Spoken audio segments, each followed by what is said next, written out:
With the actual ramming of that boat, the Free Gaza movement said, we're going to have to rethink what we're doing because we don't want boats sunk, we don't want people killed, but we do want to make a statement. We want to be a physical force to try to end the naval blockade of Gaza.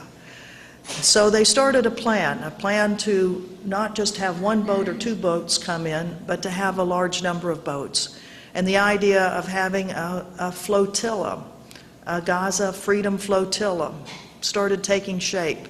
And over the next year, from June of 2009 until May of 2010, the Free Gaza group started working with groups in Sweden, in Greece, in Germany, in Britain, in Turkey, and other Palestinian solidarity organizations really all over the world, in Malaysia and Indonesia, to say we need to raise money to get boats to go. We need to have a lot of boats, so it'll be much more difficult for the Israeli Navy to stop all of us.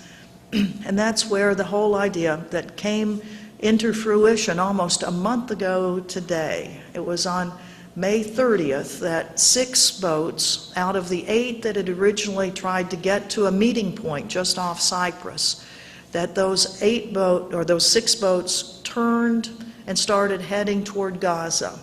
And it was one 12-hour period later that the Israeli military attacked the boats, all 6 of them. One of the boats, the Mavi Marmara, came out of Istanbul, Turkey. It's a huge boat. It normally carries like 1,000 day passengers on it. It's a passenger ferry that goes among the islands of Turkey.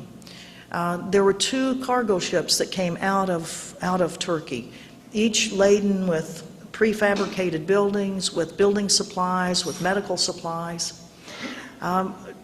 2 ships came out of Athens, Greece, a 50-passenger boat and a cargo ship filled again with concrete and construction materials, because in the year and a half since the Israeli attack on Gaza, the Israelis had refused to allow any construction materials to go in.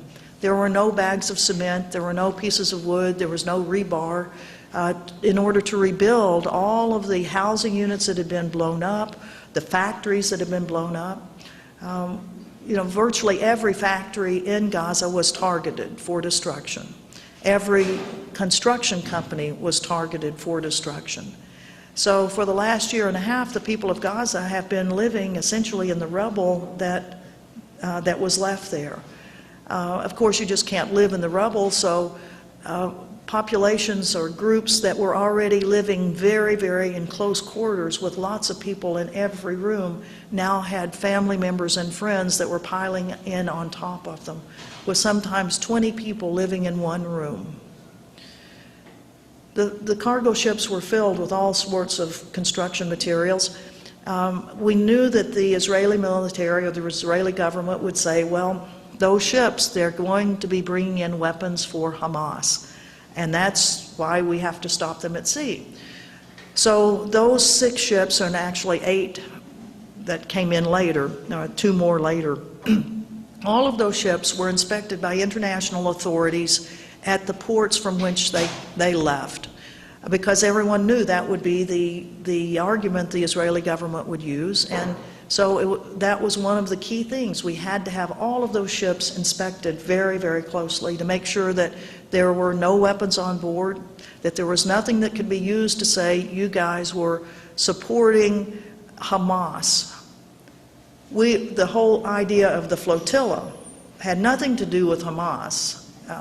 It had to do with the people of Gaza and the treatment that was happening to them because of this blockade.